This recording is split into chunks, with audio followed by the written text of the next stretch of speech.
എല്ലാവർക്കും എജുലൈറ്റ് PSC YouTube ചാനലിലേക്ക് സ്വാഗതം. അപ്പം നമ്മൾ ഇപ്പം പഠിക്കുന്നത് വേർഡിലുള്ള കാര്യങ്ങളാണ്. അപ്പം നമ്മളിപ്പം ഹോം ടാബിലുള്ള ഓപ്ഷൻസ് ആണ് പഠിച്ചു വരുന്നത്. അപ്പം നമ്മൾ ക്ലിപ്പ് ബോർഡ് കഴിഞ്ഞു, അതേപോലെ ഫോണ്ട് കഴിഞ്ഞു. അപ്പം നമ്മൾ ഇന്ന് നോക്കുന്നത് പാരഗ്രാഫാണ്. പാരഗ്രാഫ്. അപ്പം നമുക്ക് ആ വേർഡിൻ്റെ വിൻഡോ ഓർമ്മ ഉണ്ടല്ലോ അല്ലേ? അപ്പോൾ ഏകദേശം പറയുകയാണെങ്കിൽ ഇപ്പൊ തൽക്കാലം നമ്മളെ ചെറിയ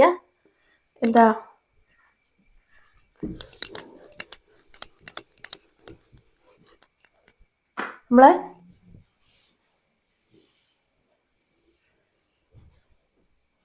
പറഞ്ഞിട്ടുണ്ടെങ്കിൽ ഏകദേശം MS വേർഡ് ഓപ്പൺ ചെയ്ത് വരുമ്പോഴുള്ള വേർഡിന്റെ വിൻഡോ ആണെന്ന് വിചാരിക്കുക.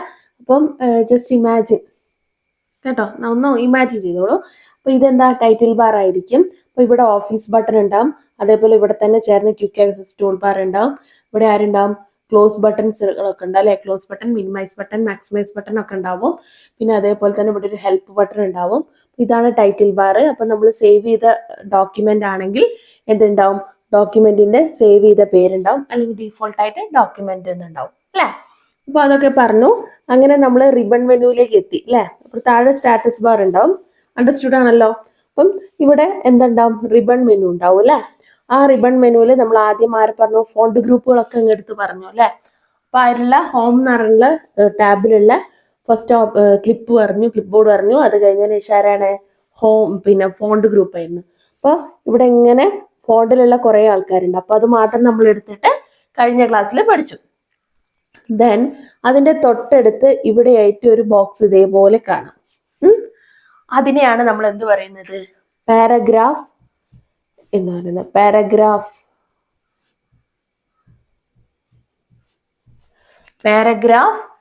ഗ്രൂപ്പ് അല്ലെങ്കിൽ പാരഗ്രാഫ് ഗ്രൂപ്പ് എന്ന് പറയുന്ന ആണ് ഈ ഫോണ്ട് ഗ്രൂപ്പിന്റെ തൊട്ടടുത്തുള്ള ഗ്രൂപ്പാണ് ആര്? Paragraph group. അപ്പൊ ഇന്ന് നമ്മൾ പഠിക്കുന്നത് പാരഗ്രാഫ് ഗ്രൂപ്പിലെ ആൾക്കാരെ കുറിച്ചാണ്. ഓക്കെ, അപ്പൊ നമുക്ക് അങ്ങ് പോയാലോ പാരഗ്രാഫ് ഗ്രൂപ്പിലേക്ക്. പാരഗ്രാഫ് ഗ്രൂപ്പ് പഠിക്കാൻ നല്ല എളുപ്പമാണ്. അങ്ങനെ കാര്യമായിട്ട് കൂടുതലായിട്ട് അങ്ങ് പഠിക്കാനൊന്നുമില്ല. കുറച്ച് പഠിക്കാനുണ്ടായിരുന്നത് ഫോണ്ട് ഗ്രൂപ്പിലായിരുന്നു. ഇനി ബാക്കിയുള്ളതൊക്കെ പെടപെടേന്ന് പറഞ്ഞങ്ങ് തീരും. അപ്പൊ ഫസ്റ്റ് പാരഗ്രാഫ് ഗ്രൂപ്പ് അല്ലേ? അപ്പം പാരഗ്രാഫ് ഗ്രൂപ്പ് അല്ലേ? Paragraph group. ഇനി പാരഗ്രാഫ് ഗ്രൂപ്പിൽ ആരൊക്കെ ഉണ്ട്? പാരഗ്രാഫ് ഗ്രൂപ്പിൽ ആൾക്കാരുടെ പേരൊക്കെ ഒന്ന് ആദ്യം നമുക്ക് എഴുതാം. ആരൊക്കെയാണ്? Bullet and numbering. ഫസ്റ്റത്തെ ആളാണ് ആര്? Bullet and numbering. Okay, then അടുത്തത് മൾട്ടി ലെവൽ ലിസ്റ്റ്.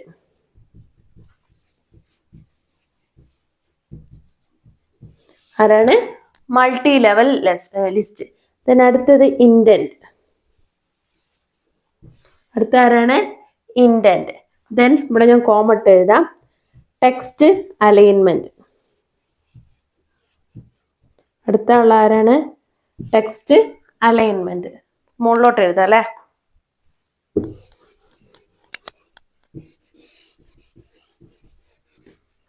മുകളിലേക്ക് എഴുതുന്നുണ്ടേ. ടെക്സ്റ്റ് അലൈൻമെന്റ് അല്ലെ? Text alignment. ഓക്കെ, ദെൻ ബാക്കിയുള്ളത് ഞാൻ ഇവിടെ മുകളിലാണ് എഴുതുന്നത്. പിന്നെ ആരാണ്? ടെക്സ്റ്റ് അലൈൻമെന്റ് കഴിഞ്ഞാൽ അടുത്ത ആരാണ്? Line spacing. ആരാണ്?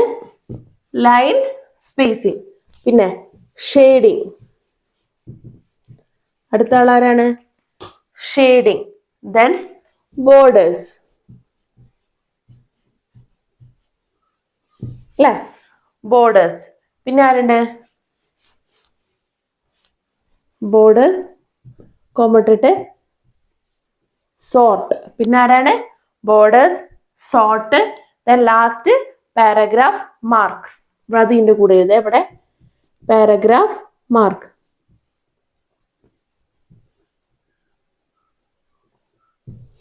Paragraph mark. അപ്പൊ ആരൊക്കെയുള്ളത്? Bullet and numbering, multi level list, indent, text alignment, borders, line spacing, shading, sort, paragraph mark. നമ്മൾ കോമട്ട് എഴുതിയാണ് അവിടെ. അപ്പം ഇത്രയും ആൾക്കാരാണ് പാരഗ്രാഫ് എന്ന് പറയുന്ന ഗ്രൂപ്പിലുള്ള ഓപ്ഷൻസ്. അപ്പോൾ ഓരോന്നായിട്ട് നമുക്ക് അങ്ങ് തുടങ്ങാം.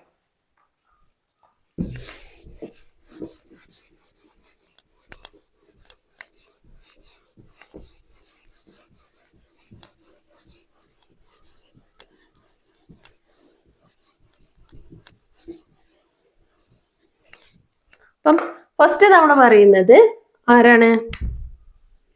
ബുള്ളറ്റ് ആൻഡ് നമ്പറിംഗ് ആണ്. ആദ്യത്തെ ആളാണ് ആര്? Bullet and numbering. സിമ്പിൾ ആണ്. നമ്മൾ ഒരു മാറ്റർ ടൈപ്പ് ചെയ്തപ്പോൾ നമുക്ക് അതിൽ കുറെ പോയിന്റ്സ് ആഡ് ചെയ്യാനുണ്ട്. അപ്പൊ ഞാൻ ഇങ്ങനെ ഇവിടെ ഒരു പോയിന്റ് എഴുതി, ഇവിടെ ഒരു പോയിന്റ് എഴുതി, ഇവിടെ ഒരു പോയിന്റ് എഴുതി, അങ്ങനെ കുറെ നോട്ട് ചെയ്തു, പോയിന്റ് ആയിട്ടുള്ള. അല്ലെങ്കിൽ അതിൽ പ്രധാനപ്പെട്ട ഇങ്ങനെ 1 by 1 താഴോട്ട് എഴുതാണ്ട്. അപ്പൊ അതിനൊക്കെ എനിക്കൊരു നമ്പർ കൊടുക്കണം. അപ്പൊ ഞാനിങ്ങനെ 1, 2, 3 എന്നിങ്ങനെ കൊടുക്കുന്നതിന് പകരം എന്ത് ചെയ്താൽ മതി? ഇത് ഞാൻ സെലക്ട് ചെയ്തിട്ട് ബുള്ളറ്റ് നമ്പറിംഗിൽ ആദ്യം പോയി കഴിഞ്ഞാൽ അവിടെ അങ്ങനെ കുറെ ഓപ്ഷൻസ് ഉണ്ടാവും. ബുള്ളറ്റ് നമ്പറിൽ പിക്ചേഴ്സ് ഉണ്ടാവും, എല്ലാം ഉണ്ടാവും. അപ്പം നമ്മൾ എന്ത് ചെയ്യും? അവിടെ ഇങ്ങനെ ഡോട്ടുള്ള മോഡൽ ഉണ്ടാവും, അതേപോലെ 1, 2, 3 ഉണ്ടാവും, റോമനിലുള്ള ഉണ്ടാവും, റോമൻ ആയിട്ടുള്ളത് ഉണ്ടാവും. അല്ലെങ്കിൽ ഏതെങ്കിലും ചിഹ്നങ്ങളോ അങ്ങനത്തെ ഏതെങ്കിലും അങ്ങനെ ചിത്രങ്ങൾ വെച്ചിട്ടുള്ളത് ഉണ്ടാവും. അങ്ങനെ നമ്മൾ ഇങ്ങനെ ഇതിൽ ഏതെങ്കിലും ഒന്ന് ഞാൻ സെലക്ട് ചെയ്തു. തൽക്കാലം ഞാൻ ഡോട്ട് സെലക്ട് ചെയ്ത് വിചാരിക്കുക. അത് സെലക്ട് ചെയ്ത് ഞാൻ പിന്നെ ഇവിടെ ടൈപ്പ് ചെയ്യാൻ തുടങ്ങിയിട്ടുണ്ടെങ്കിൽ ആദ്യത്തേന് ഒരു ഡോട്ട് വരും, പിന്നെ അടുത്ത് ഞാൻ ടൈപ്പ് ചെയ്യുമ്പോൾ ഓട്ടോമാറ്റിക്കലി അടുത്ത ഡോട്ട് ഇവിടെ എത്തും. അങ്ങനെ വരും. ഇപ്പൊ നമ്പർ ആണെങ്കിൽ ആദ്യത്തേന് 1 വരും. ബുള്ളറ്റ് നമ്പറിംഗ് സെലക്ട് ചെയ്താൽ കേട്ടോ. പിന്നെ ടൈപ്പ് ചെയ്യുമ്പോൾ പിന്നെ ഞാൻ 2 അവിടെ ടൈപ്പ് ചെയ്യണ്ട, ഓട്ടോമാറ്റിക്കലി 2 വരും, ദെൻ 3 വരും, 4 വരും. നമുക്ക് പിന്നെ ആവശ്യം കഴിഞ്ഞ് കഴിഞ്ഞിട്ട് പിന്നെ എന്ത് ചെയ്താൽ അവിടെ പോയിട്ട് വീണ്ടും ക്ലിക്ക് ചെയ്താൽ മതി. അപ്പോൾ ഇങ്ങനെ നമുക്ക് ചെയ്യുന്ന മാറ്ററുകൾക്ക് അല്ലെങ്കിൽ വിവരങ്ങൾക്ക് നമുക്ക് എന്തെങ്കിലും നമ്പറോ ബുള്ളറ്റോ ഒക്കെ ടൈപ്പ് ചെയ്യാനാണ് പാരഗ്രാഫ് ഗ്രൂപ്പിലെ ബുള്ളറ്റ് ആൻഡ് നമ്പറിംഗ് എന്നുള്ള ഓപ്ഷൻ നമ്മൾ യൂസ് ചെയ്യുക. ക്ലിയർ ആണല്ലോ? ഇതില് ഇങ്ങനെ 1, 2, 3 എന്നുള്ള ഉണ്ടാവും. പിന്നെ അതേപോലെ തന്നെ ABC ഈ മോഡൽ ഉണ്ടാവും, ക്യാപിറ്റൽ A, ക്യാപിറ്റൽ BC അങ്ങനത്തെ മോഡൽ ഉണ്ടാവും. അങ്ങനെ പല മോഡലിൽ നമ്പറിംഗ് പിന്നെ ബുള്ളറ്റ് ആൻഡ് നമ്പറിംഗിൽ ഓപ്ഷൻസിൽ വരും. നമുക്ക് ഇഷ്ടമുള്ള മോഡൽ എടുത്താൽ മതി. ബുള്ളറ്റ് നമ്പറിംഗിൽ നമ്മൾ കാര്യമായിട്ട് പഠിക്കാൻ അത്രയേ ഉള്ളൂ. ദെൻ അടുത്തത് നമ്മൾ പറയുന്നത് ലൈൻ സ്പേസിംഗ് ആണ്. ലൈൻ സ്പേസിംഗ് നമ്മൾ ടൈപ്പ് ചെയ്യുന്നതിൽ ഞാൻ ഇപ്പോൾ ഒരു മാറ്റർ ഇവിടെ ടൈപ്പ് ചെയ്തു എന്ന് വിചാരിക്കാം. ഇങ്ങനെ ടൈപ്പ് ചെയ്തു. അപ്പൊ ടൈപ്പ് ചെയ്തപ്പം ഈ ലൈനും തമ്മിലുള്ള ഗ്യാപ്പ്, അതാണല്ലോ ലൈൻ സ്പേസിംഗ് എന്ന് ഉദ്ദേശിക്കുന്നത്. അതെനിക്ക് വേണമെങ്കിൽ സിംഗിൾ ആക്കാം. സിംഗിൾ എന്ന് പറഞ്ഞാൽ 1 ആക്കാം, സിംഗിൾ ആക്കാം, ഡബിൾ ആക്കാം, അങ്ങനെ ചെയ്യാം. അപ്പൊ ഇങ്ങനെയുള്ള ഈ ലൈൻ സ്പേസിങ് ഡീഫോൾട്ട് ആയിട്ട് വരുന്ന ലൈൻ സ്പേസിങ് ഏതാണെന്ന് ചോദിച്ചാൽ 1.5 ആണ്. ശ്രദ്ധിക്കുക, ഡീഫോൾട്ട് ആയി വരുന്ന ലൈൻ സ്പേസിംഗ് എന്ന് പറഞ്ഞാൽ 1.15 ആണ്. ക്ലിയർ അല്ലേ? അപ്പം ഡീഫോൾട്ട് ലൈൻ സ്പേസിംഗ് എത്രയാണെന്ന് ചോദിച്ചാൽ എത്രയാണ് വരിക? ഡീഫോൾട്ട് ലൈൻ സ്പേസിംഗ് എന്ന് പറയുന്നത് 1.15 ആണ് അല്ലെ? അപ്പം ഈ ലൈൻ സ്പേസിംഗിൽ തന്നെ പാരഗ്രാഫ് ഗ്രൂപ്പിലുള്ള ഒരു ഓപ്ഷൻ ആണ് ലൈൻ സ്പേസിംഗ്. എന്താ ലൈൻ സ്പേസിംഗ് എന്ന് മനസ്സിലായില്ലേ? ഈ ലൈൻ സ്പേസിംഗിൽ തന്നെ ഒരുപാട് ഓപ്ഷൻസ് ഉണ്ട്. ഏതൊക്കെയാ? ഒന്ന് സിംഗിൾ, ഏതാണ്? സിംഗിൾ. പിന്നെ ഏതാ അടുത്തത്? ഡബിൾ. ഒന്ന് സിംഗിൾ, ദെൻ അടുത്തത് ഡബിൾ, അതേപോലെ at least, exactly, single, double, at least, exactly, then multiple. ഇവിടെ ഏതേ മൾട്ടിപ്പിൾ. അപ്പം ലൈൻ സ്പേസിംഗിലുള്ള ഓപ്ഷൻസുകളാണ് ഏതൊക്കെ? Single, double, at least, exactly, then multiple. ഒന്നും കൂടെ ഉണ്ട്, 1.5 ലൈൻ. 1.5 ലൈൻ. അപ്പൊ ഇത്രയാണ് ലൈൻ സ്പേസിംഗിലുള്ള ഓപ്ഷൻസ് ഒന്ന് ഓർത്ത് വെക്കുക. Single, 1.5 line, double, at least, exactly, multiple. Okay, അപ്പൊ ഡീഫോൾട്ട് ആയത് 1.15 ആണ്. അപ്പം എന്താ ചെയ്യേണ്ടത് മനസ്സിലായല്ലോ? ലൈനുകൾ തമ്മിലുള്ള ആ ഒരു സ്പേസിംഗ് അത് നമുക്ക് എത്ര വേണമെന്ന് ഡിസൈഡ് ചെയ്യാനുള്ള ഒരു ഓപ്ഷൻ ആണ് ഇത് ലൈൻ സ്പേസിങ്. അപ്പം നമ്മൾ രണ്ട് പാരഗ്രാഫിലുള്ള ബുള്ളറ്റ് നമ്പറിങ് പഠിച്ചു, ലൈൻ സ്പേസിങ് എന്താണെന്നും പഠിച്ചു. ഇനി അടുത്തത് നമ്മൾ പറയുന്നത്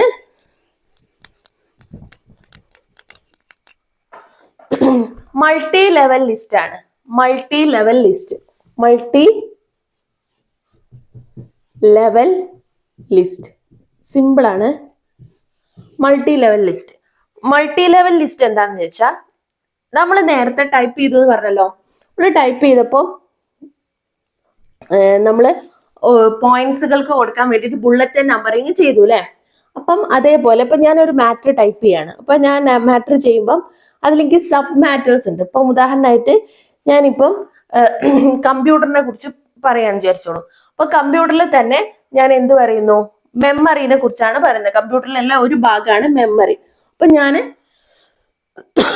ബുള്ളറ്റ് നമ്പറിങ്ങിൽ എന്ത് ചെയ്തു, നമ്പർ മോഡിലുള്ള എന്ത് ചെയ്തു 1 കൊടുത്തിട്ട് മെമ്മറി എന്ന് എഴുതി അല്ലെ. ഇനി ഈ മെമ്മറിയിലെ 2 സബ് പോയിന്റ്സ് അല്ലേ ഇത്, പ്രൈമറി മെമ്മറിയും സെക്കൻഡറി മെമ്മറിയും അല്ലെ. പ്രൈമറിയും സെക്കൻഡറിയും വേറെയല്ലേ. അപ്പം ഇതിലുള്ള സബ് പോയിന്റ്സ് അതേപോലെ സബ് ലിസ്റ്റുകളൊക്കെ ഉണ്ടാക്കാൻ വേണ്ടിയിട്ടാണ് നമ്മൾ മൾട്ടി ലെവൽ ലിസ്റ്റ് യൂസ് ചെയ്യുക. ഓക്കെ, അപ്പൊ മൾട്ടി ലെവൽ ലിസ്റ്റ് യൂസ് ചെയ്യാന്ന് പറഞ്ഞാല് നമ്മൾ സബ് ലിസ്റ്റുകൾ, മെയിൻ ലിസ്റ്റിൽ നിന്ന് സബ് ലിസ്റ്റ് ഉണ്ടാക്കാൻ വേണ്ടിയിട്ടൊക്കെ നമുക്ക് ഓപ്ഷൻസ് യൂസ് ചെയ്യാൻ പറ്റുന്നതാണ് ഇത് മൾട്ടി ലെവൽ ലിസ്റ്റ്. ക്ലിയർ അല്ലേ? അപ്പം ഇവിടെ പറയുമ്പോൾ മെയിൻ ആയിട്ട് ഞാൻ ബുള്ളറ്റ് നമ്പറിങ് കൊടുത്ത് എന്താ, മെമ്മറി എന്ന് കൊടുത്തു. അപ്പൊ അതിലുള്ള സബ് ഗ്രൂപ്പുകളാണ് പ്രൈമറി മെമ്മറിയും സെക്കൻഡറി മെമ്മറിയും. അപ്പൊ ഞാൻ അതിന് വേറെ പേര് കൊടുക്കണ്ടേ, അല്ലെ വേറെ നമ്പറിങ് കൊടുക്കട്ടെ. അപ്പൊ നമുക്ക് ഇതേപോലെ മൾട്ടി ലെവൽ ലിസ്റ്റ് കൊടുത്തിട്ട് AB അങ്ങനെ എന്തെങ്കിലും കൊടുക്കാം. അപ്പൊ അതിന് വേണ്ടിയിട്ടുള്ളതാണ് ഇത് മൾട്ടി ലെവൽ ലിസ്റ്റ്. അപ്പൊ അത് ക്ലിയർ അല്ലേ?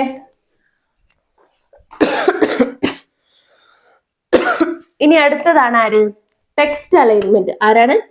Text alignment. Text alignment. Text alignment എന്ന് പറഞ്ഞാൽ എന്താ?